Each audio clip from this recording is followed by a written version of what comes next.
Welcome to Daddy's Podcast. This is the Redefining Plastics Podcast. Welcome to the Redefining Plastics Podcast. My name's Justin Riney. Got a fun conversation today. We got Laura Stewart with NAPCOR. First off, thanks for being on, but why don't you explain what NAPCOR is? Because I've talked to a couple people. I said I was really excited I was going to talk to NAPCOR today, and they're like, what is NAPCOR? It's like NAPCOR's everywhere. You should know what NAPCOR is, but welcome to the show. Laura, why don't you kind of give us your background and who NAPCOR is? Yeah, thank you so much, Justin. And I'm really pleased to be here today and to talk about NAPCOR and also PET. NAPCOR is the National Association for PET Container Resources. That's a mouthful, right? It is. So what does that really mean? We represent North American PET supply chain industry. So our members represent everybody from resin producers to the recyclers to converters, and also equipment suppliers and companies that provide products and services to the industry. So we're a smaller group. We are focused really on the supply chain of PET, protecting the PET molecule, promoting it, and spreading the good word like we are today about PET recycling, recovery, why we think it's the best material. Yeah. And we talked a little bit. We run in similar channels. Yeah. I've ran into you guys. We were fighting the same battle at the U.S. Plastics Pact, trying to get certain items off lists and whatever. But PET, it's widely known as the recyclable plastic. I always say that all thermoplastics are recyclable. It's whether or not they're being recycled. PET's done a great job. The beverage coalition getting water bottles, soda bottles, everything back into the circular economy. So I always like to point out that PET's kind of first mover in this. There was a lot of pressure that got you there. Yeah. But it still took a lot of industry effort to make that happen. So it's a great success story for what can happen if there's enough movement within the industry, those public-private partnerships to make it work. So why don't you talk a little bit about kind of the background, how PET got to where it is, why it is that everybody knows PET as the recyclable plastic today. Right. Yeah, I think, there's so many places to start with this story, but I'll go back to our foundation, the organization's foundation in 1987. And at that time, think about the 2-liter soda bottle, carbonated soft drink bottle that was around at the time with the big heavy base cup that was glued on. And also at that time there was, it was the early days of curbside recycling, and things like aluminum and glass and paper were included in those bins. And our original team at NAPCOR, long before I joined, was very instrumental in getting PET included in the bin. So PET bottles, we knew could be recovered. Polyethylene terephthalate is a material that can be, is really designed to be remade over and over again. The element that I think is unique about PET is that the material is food grade, so it's able to be placed into a new package over and over again, and where other plastic materials can't say that, or it's a little bit more challenging to use again and again as food grade material. Yeah, and I think the ubiquitous nature of PET, like everybody had those big soda bottles, and it actually took me back. I remember those bottles now with the caps on the bottom. It's been so long, but it kind of takes me back. Like for younger people on here, they probably have no idea what we're talking about, but that perfectly fine. But yeah, I think the big thing with recycling and why it works is you got to have a consistent stream of material, and it has to be consistent product.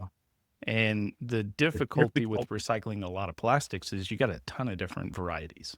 And that's the reason why plastics is great, but it's also the reason why it's difficult to recycle, because you got so many different materials for different applications. They're all built a suit. And so with PET bottles, you just got so many of them, and they're so easily collected. All you got to do is wash them out, put them in your curbside, and it gets made back into bottles. And it's recycled at a higher rate than glass, in some areas, higher rate than aluminum in the U.S. It's a great success story. Yeah. And that's really what I point to when I say polystyrene can be in that same boat at some point. It's like if you get enough effort and you get enough people like NAPCOR out there pushing, things can get better. So I know when we got on here, we talked a little, there was a long back and forth on kind of what we wanted to talk about today and how we wanted to talk. But I know it's big for organizations like NAPCOR, like what's next? How do we drive recycling? How do we get better at it? And I know EPR is kind of a big thing that's going on right now. California's, there's a lot of confusion there. You got Oregon, people are getting just kicked in the mouth by huge bills for their EPR program. What is next for PET recycling? Like what do we need to do to go from the around 30% that you're at now to the 40, to the 50? Right. How do we get better? Like what is NAPCOR working on to make that happen? Yeah. I think you bring up a really good point, Justin, in the sense that, over the last decade, we've hovered just around 30% recovery rate for PET beverage containers. And we know that we can reach numbers that are much higher than that. And we have seen in states like Oregon, in excess of 80% recovery for PET bottles. And it's done with a number of different levers. So we do feel like a good, well-designed EPR, or extended producer responsibility, is one step in that. Also recycling refunds.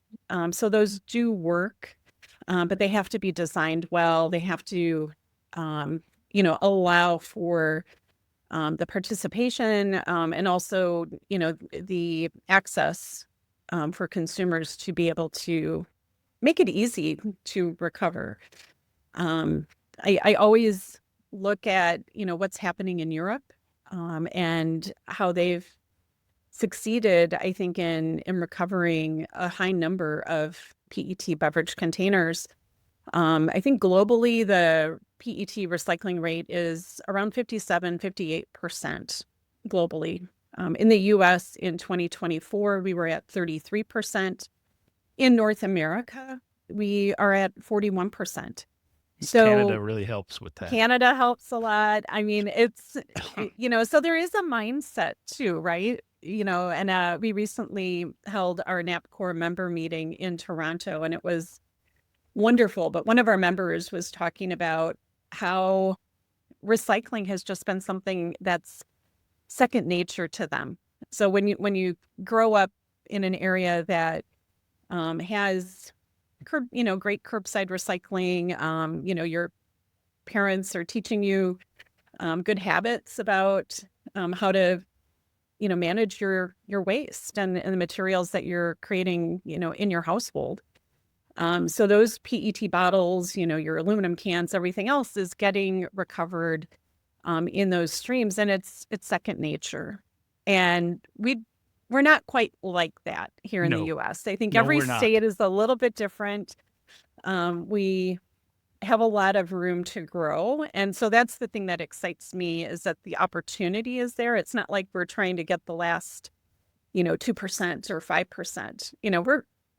Even if we increased in the U.S. to over 40%, that would be remarkable and really a success to improve and increase that raw material feedstock. Yeah. I think the comment of room to grow, it's room as in there's plenty, the ability to get better, but there's also a lot of room in the U.S., right? There's a lot of space. And that kind of causes a lot of issues. So I'm actually really interested to see how Colorado does this, because Colorado has a lot of like mountainside, a lot of windy roads. It's difficult to recycle. So it's going to be really interesting to see how Colorado makes that work. But I wanted to jump back. You said refund programs. Are we talking like a bottle bill Is that more what you're referring to, like a redemption program? It is. So, Okay. deposit programs, things like that. We do see those elements are incentives to the consumer. Um, we're all motivated by different things, but in Oregon specifically, when they increased from 5 cent to 10 cent, they saw a jump in the recovery rate. Um, Oregon's unique. It's not Colorado. They've got some central population centers, so it makes it maybe a little easier to get those bottles back. But I don't think it's one or the other. I think a well-designed EPR program. If a lot of the states do, or 11 states today have some form of deposit or redemption program. But if there can be elements of that, I think that drives change at the consumer level. And that's where we need to see change happen. The industry has made investments. We're ready to recycle more material. We need to get the participation levels up. Yeah. And we need to support domestic production of absolutely that recycled material too. Absolutely. It's not really what we're talking about here, but American made, American sourced, American recycled material, or Canadian if we're in Canada. Yep. Let's not, but locally produced stuff. I think that's key. Yeah, I agree. And I just want to touch on that because, we have members that, certainly the reclaimers, the recyclers that are domestically located. I mean, they're fighting every day at the kind of at the street level with imports. And so we do want to see our domestic reclaimers, that material be circular locally, rather than, bringing in imports and then having the domestic material be unused. I mean, that's kind of what we're facing. So we do need to see some changes there. I think EPR, like for PET, is a great thing because what happens is there's more investment. You can raise that number. For other polymers, EPR, it's almost solving the wrong side of the equation because you need that demand on the back end. And demand here, we're talking about we need to locally source all of our recycled content, but we also need the brands to buy it back. The one thing that you don't have a problem with in PET is the brands buying it back, because our PET is ubiquitous. So our recycled PET is ubiquitous at this point. And you've got Coke, Pepsi, everybody else that are buying huge quantities of this. And they want to buy more and more so they can get to the 100% content bottles. So the thing is, for me, and this may be a little outside, but this is where my head goes with these kind of conversations. Have you seen the TRP reports of the Recycling Partnership, the state of recycling in the U.S., where there's only 43% of Americans are actually participating in the recycling system? How do we change that? Like, how do we get more Americans to recycle? Like, that's my goal. That's the main reason why I'm doing this podcast, is to talk about, hey, recycling works. It's real. We need to do more of it. And then we got all of it, like the youngest generation recycles at the lowest rate of all generations before them. So Gen Z, Gen Alpha don't recycle hardly at all because they've been told their whole lives that recycling is a fraud. Yeah. How do we change that? Like, I think putting the spotlight on PET is a good way to do it, but how do we get people to believe it? Like, really believe it? Yeah. Yeah. It's, NAPCOR has done some work in, I would say, consumer education. It's really just the tip of the iceberg, and it takes a collective effort. And I've seen where I think all associations that are engaged in some form of recycling, whether it's PET or other polymers, aluminum or glass, we're all facing this consumer trust issue. Yes. One thing I think I'll point out, your listeners may not be aware of it, is NAPCOR has helped sponsor a event called Recycle Bowl. It's held in Michigan, so it's University of Michigan. It's a one-day event, and it's really working to collect as much recycled material from game day as possible. So it's a very grassroots effort. There's tailgating, as you can imagine. We're trying to have those one-on-one conversations with consumers and students, especially our up-and-coming leaders, to ensure that they understand, this material is getting recovered. In fact, at last year's event, the material that was collected, the PET material that was collected, went to one of our PET reclaimers. They actually turned that or converted that into new bottles. The water company promoted it and gave those out at a Michigan State basketball game. So again, full You have circle. a video on that? We do. I'll send you some. Yeah. I'll make sure to include some links for you. It's really that'd be a great story in terms of the full circle.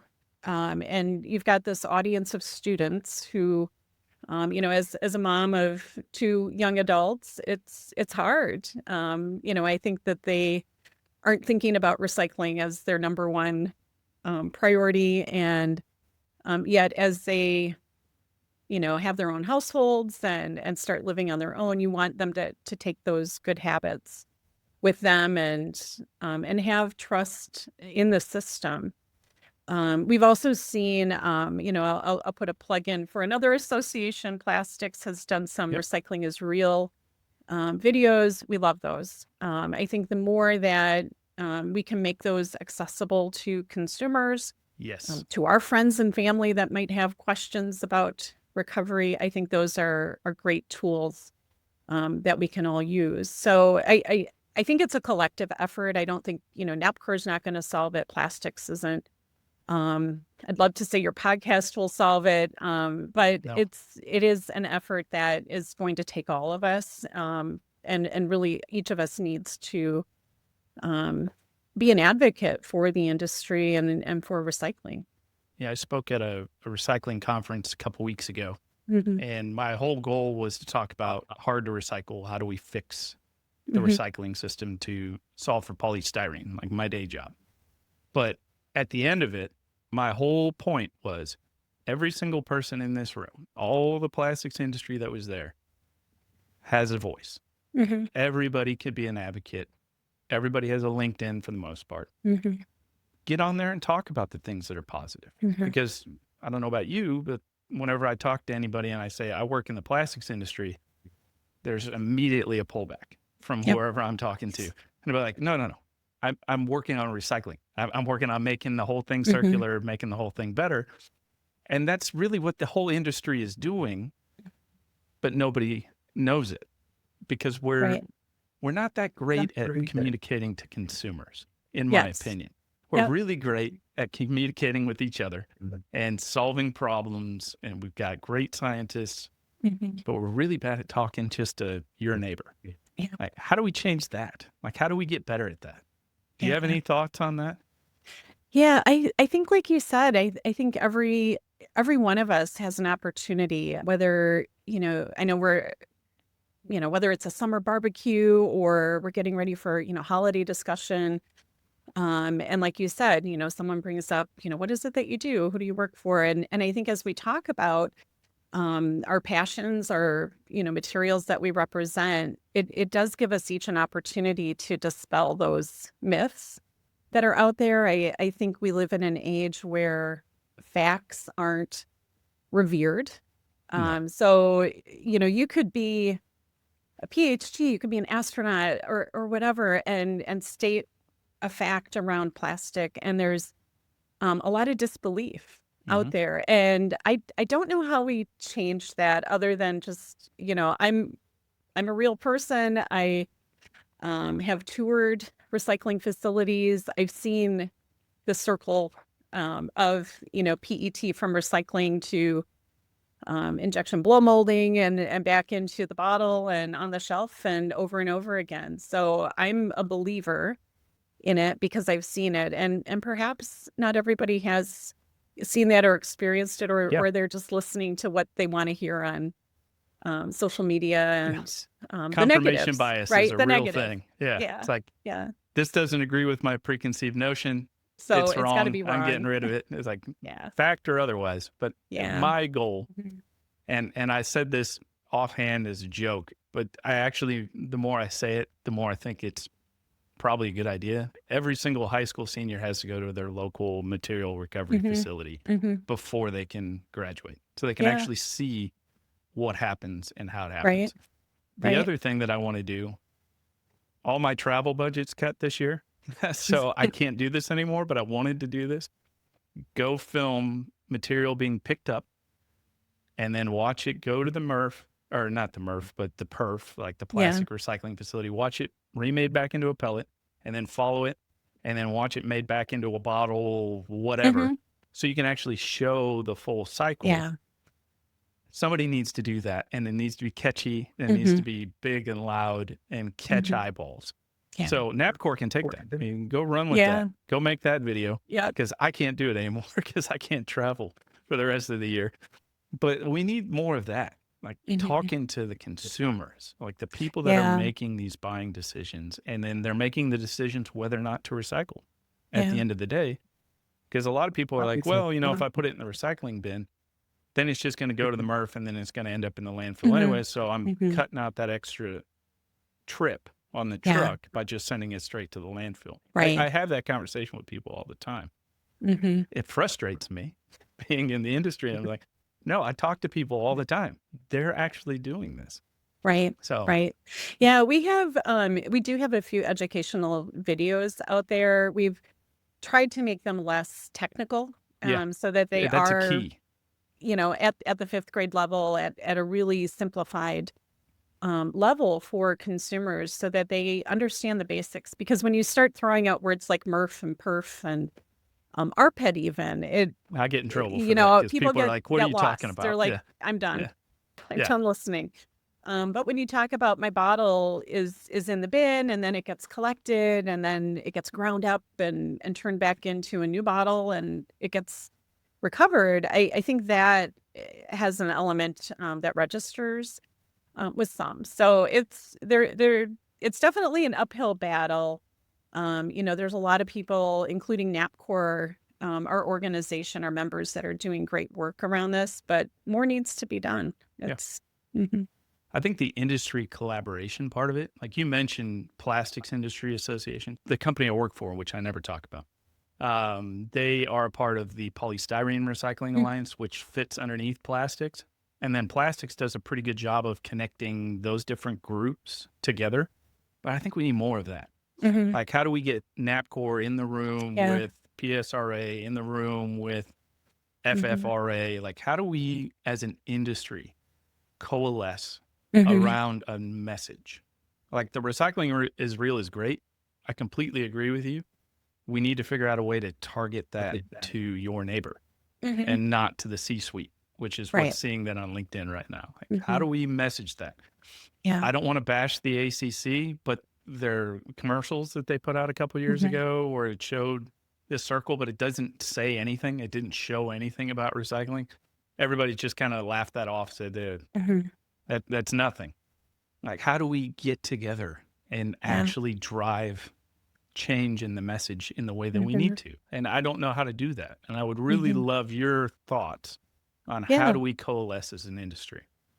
Yeah. I think, I've been in the industry a long time and part of NAPCOR the last 8 years. And prior to that, I was a member with a member company of NAPCOR. So I feel like, I've seen evolution of our association, other associations throughout that time. And I do feel like we're at a point, though, where some of the walls have been broken down and there is much more collaboration maybe than you may be aware of with organizations that are, I would say, like-minded. So, we are looking at, how do we solve these issues around consumer trust? How do we get more materials that Yeah. can be recycled, including PET bottles in the bin? And I think that's where EPR can also step in and help with consumer education. Usually Yes. the EPR programs have some element of education, consumer awareness, and I feel like, maybe within those states we'll start to see some of that shift. I would hope so. Yeah. But we can't become complacent. I think that's the key Completely agree. message. I mean, we're at a crossroads really, and we need to make sure that because there are so many benefits, of PET packaging and bottles, and really all polymers Yeah. have advanced society, and we don't want to lose that. We don't want to, have an unintended consequence, and that's always our fear when we hear things like, oh, we don't need PET bottles, or we don't need these types of plastics, and and you do have to think about the consequences of not having that. Yeah. Are we Um, going to go back to glass? And then you got right, and hauling, breakage, spillage, yeah, the amount of yeah, gas that it's going to take to move that right, thing the around the country. energy. Yeah, there's a lot of reasons why. And like glass Mhm. recycling in the U.S. isn't great. No, Let's be honest. Like most of it Mhm. ends up in asphalt if it is recycled, right, like bottle to bottle. That's another thing that I get. I'm going to get on my high horse here for a second. Uh, Why is it that in plastics it has to be fully circular, as in bottle to bottle, for Mhm. anybody to consider it recycling? But in paper, it doesn't have to be cardboard to cardboard. right, It could be cardboard to thin gauge paper, or it could Mhm. be whatever. But for some reason, plastic is held to a different standard than Mhm. every other material in the US. And I don't know how we got here. I think part of it is because in plastics, 30 years ago, everybody's like, oh, Mhm. that's a fad. It's going to go Mhm. away. Nobody's going to care.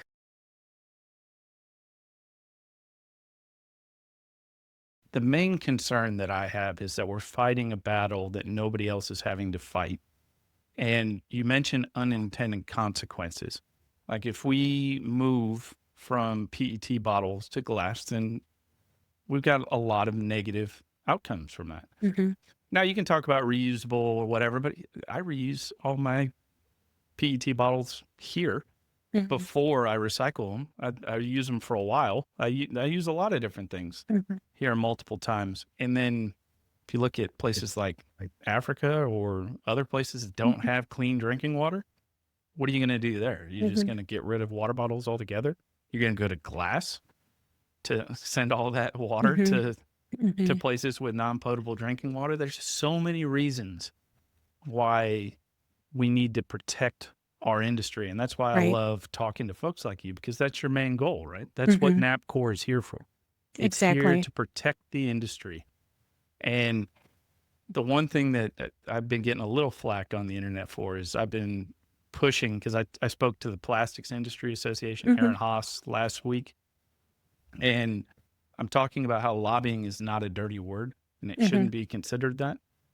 Our goal is to protect people's jobs, like real Mhm. people, Mhm. not some big oil company's bottom line. We're not talking about that. We're talking about Mhm. whoever's working at that recycling facility, who's working at any one of your member companies. Like that's Mhm. what you're here for. Right. So do you want to talk about a little, like, how do people get involved? Who should be the kind of people that reach out to NAPCOR if people are interested in learning more? Yeah, I mean, NAPCOR has so many resources for those that are in technical fields as well as academia, government. We have a website, napcor.com/resources, that has numerous fact sheets. You talked about the unintended consequences of, switching from, say, a PET bottle to glass or even aluminum. We did a comparative life cycle analysis study in 2023. It was released, and it showed hands down that PET bottles perform better for the environment as compared to the aluminum and glass counterparts for beverage container systems. So we looked at it across numerous size containers, using the latest data that was available. And if you're making a decision is this going to be better or worse for the environment, the PET bottle was hands down better. Yeah. So, if we switch tomorrow to a completely different container, thinking that that's going to solve our problem, it might actually create more problems for the environment and for the earth. So that's the type of information that we have on our website, napcor.com/resources. There's also, we call them one-pagers that just have simple facts, PET 101, myth versus fact, and again, trying to keep it simple so that it is at a high level, and, someone who might be talking to their local, municipality about recycling or whether to, include certain materials in their bins. It has information like that, but it also has access to the full, 100-page study on the LCA. So for people that are into the technical side, it has that for them as well. So we encourage folks to go check it out. Also follow us on Facebook and Instagram and LinkedIn. We try to We'll put promote those our links in the show notes. our for everybody. videos. Yeah. Out there, and other facts that folks might not be aware of. So I think if we can make the PET bottle, one of my kind of revered people in the industry who's no longer with us used to say, it's we want to keep this PET molecule alive. So the best way we can do it is to recycle it rather than putting it in a landfill. So we have to find a way to direct it to the recycling streams, so that we keep that molecule going again and again and again, and being used really as a valuable feedstock for whether it's new packaging, fiber, et cetera.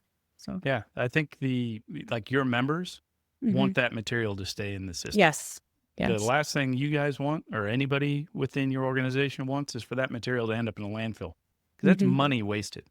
Right. And I think that's the thing that a lot of people don't think about. Because the thing that I get annoyed with is every single day that I put anything positive plastics on the internet, I get back, well, only 9% of plastics are recycled. It's like, that's not fact. Please stop throwing that number at me. And that counts durables. We're not talking just packaging. And we're not even talking about a specific region. What are we talking about here? Who came up with this number? Where did it come from?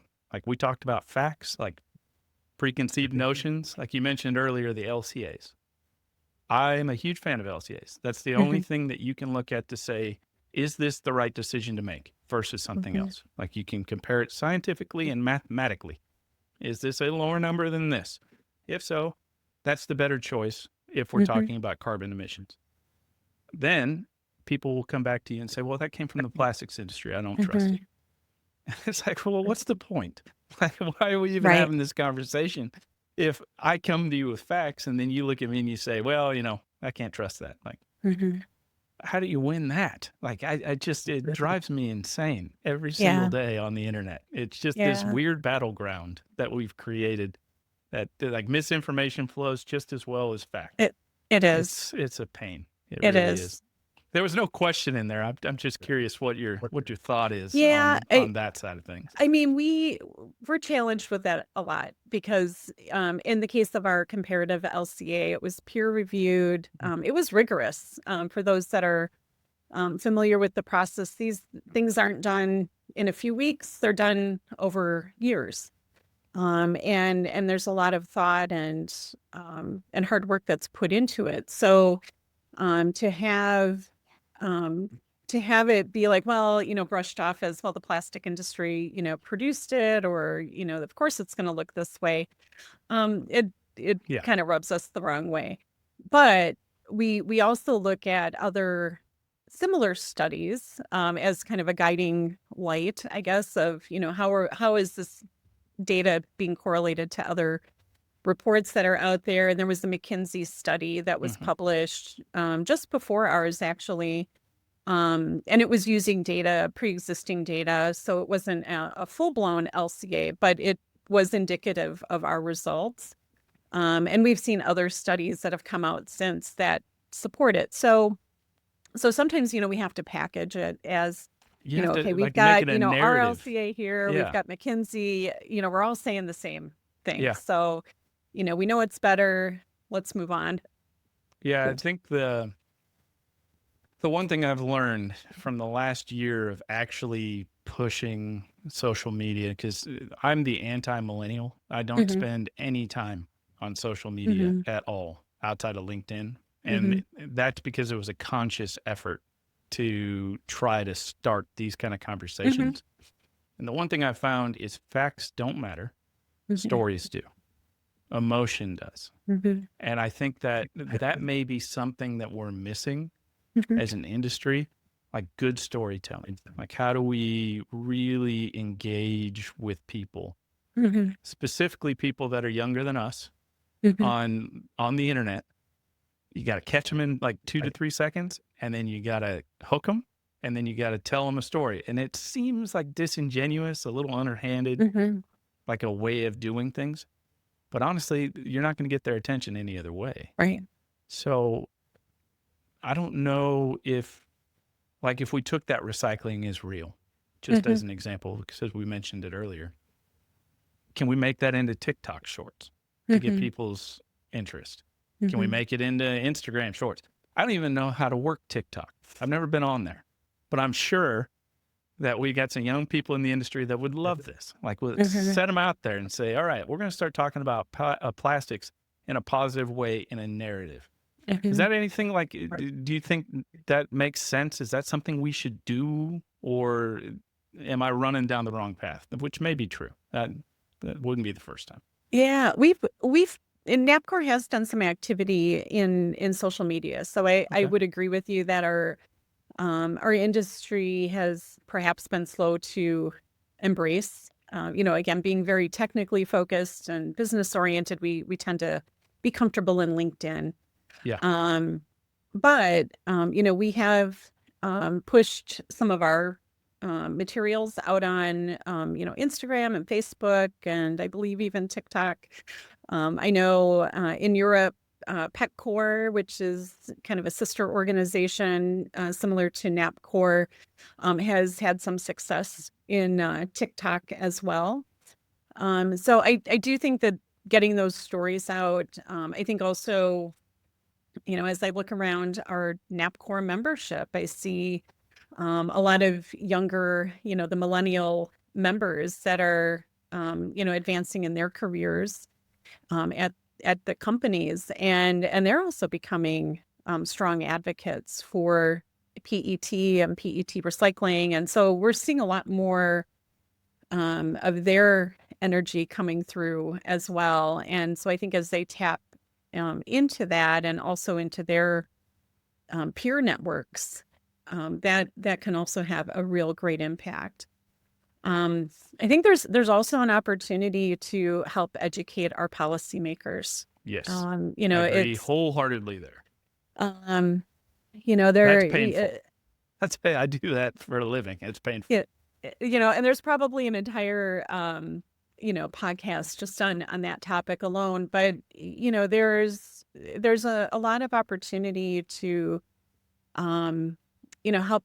We talked earlier about the industry and the jobs that are every day. People are going to work in this industry, and and they've built, in many cases, these recyclers and companies that are making packaging from the ground up. They're privately held. They've been great community stewards, employ a lot of people, and I think our elected officials need to hear that. So, we do tell our members, you have a lot of opportunity even within your own communities to engage and help tell the story. And that's where some of our materials can come into play, is, being able to bring that one-page document about PET or about the industry, or sharing a 30-second video with someone, can really help start to chip away at that mindset around that plastic might be negative. Yeah. Let's start shifting that narrative and start making it about the people in the industry and the people that are working hard every day to make it successful. You are speaking my language now, because that's the whole goal of what I'm doing is I want to highlight the good people that are making a real difference. And to your point on like everybody has a part to play in advocacy.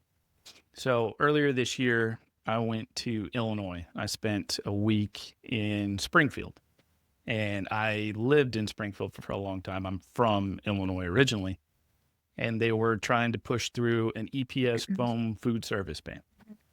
And if I wasn't there with a couple other organizations, there were a lot of NGOs there with false information, and in a vacuum, any information is going to win. So if an NGO goes in and speaks to these local politicians and we don't as an industry, we're going to lose that battle 100% of the time. Yeah. We need to be engaged in local politics. And I don't mean like buying your local politician, folks. For anybody that's an NGO that's listening to this, I'm not talking about buying. I'm talking about educating, going and talking. Lobbying to me is educating, going and talking to people about PET. Why is it great? How is it recycled? What's NAPCOR doing to make recycling more efficient, make it better, get more people involved? Let's talk about that. Yeah. And we didn't do that 20 years ago to our detriment. Like, I don't know if you've seen, there's a paper recycling there was like an ad campaign that happened last year. It had the lady from Parks and Rec. I don't know if you ever watched that show. But it was funny. And it was talking about paper packaging and why it's great and why everybody should be doing more of it. I've never seen anything like that from plastics. And I think to your point earlier, like we're really good at being like business and LinkedIn and we got really funny people in this industry. We got normal people in this industry. Why don't we put them forward? Yeah. Let them come up with something catchy and get people's attention. And I just think that we're so afraid to say anything publicly because people don't want to get bashed. And I get it. I completely get it. Or they don't want to get sued by California, which, that's also happening.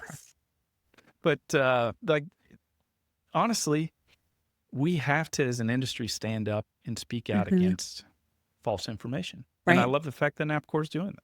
Yeah. So for the people that aren't members of NAPCOR today, that are involved in the PET value chain, what kind of organization would be a good fit to be a part of NAPCOR? Like if they're sitting there listening to this right now and saying, I'm not in NAPCOR, maybe I should be. Like who would be a great target? Who are you really looking to get involved in your organization? Yeah, as I mentioned before, it's really the supply chain in the PET industry. So, if you're producing resin, if you're recycling PET or touching that at all, even the equipment suppliers, people that are making sortation equipment, robotics, AI, that helps with recycling, all of those types of companies would qualify as a member. Also, anyone making packaging out of PET. So whether it's bottles or thermoform, any type of container that, where you have a large portfolio perhaps in PET, you should be at the table. I would also say other types of suppliers. So we have colorant and additive suppliers that help with things like chain extenders and improving the clarity. So when you recycle PET, there are challenges, but there are all sorts of innovations that help make that material as close to virgin as possible. And so those types of companies are certainly welcome around the table as well.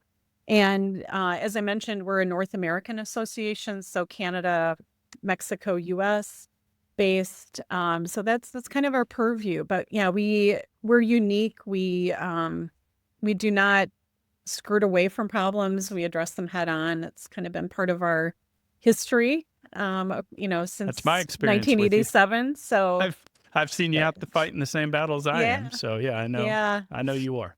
yep. And I would say, we're, just when we think we've solved something, there's a new challenge in front of us. And the one that we've talked about today is a big issue. Yep. It's the consumer trust. The NGOs have a louder voice than us sometimes, and More carry more money. credibility. And we need to shift that. That's our biggest hurdle right now is regaining that trust, and keeping the industry together so that it is strong and can Yep. continue to provide the great products that we do. So I give everybody on the show the last word, whatever you got on your mind. Yeah. If there's anything we didn't talk about that you want to talk about, now's the time. Floor is yours. Yeah, thank you so much, Justin. And again, thank you so much for having me and letting me talk about NAPCOR and PET and recycling. And I would say, in terms of parting words, that it does take all of us. We can all be ambassadors for PET, for recycling. I'm passionate about PET, but really anyone that's got a material that can be recovered and get into the bin. It's important for all of us to help convey that to our neighbors and families and friends, and help starting to shift it locally.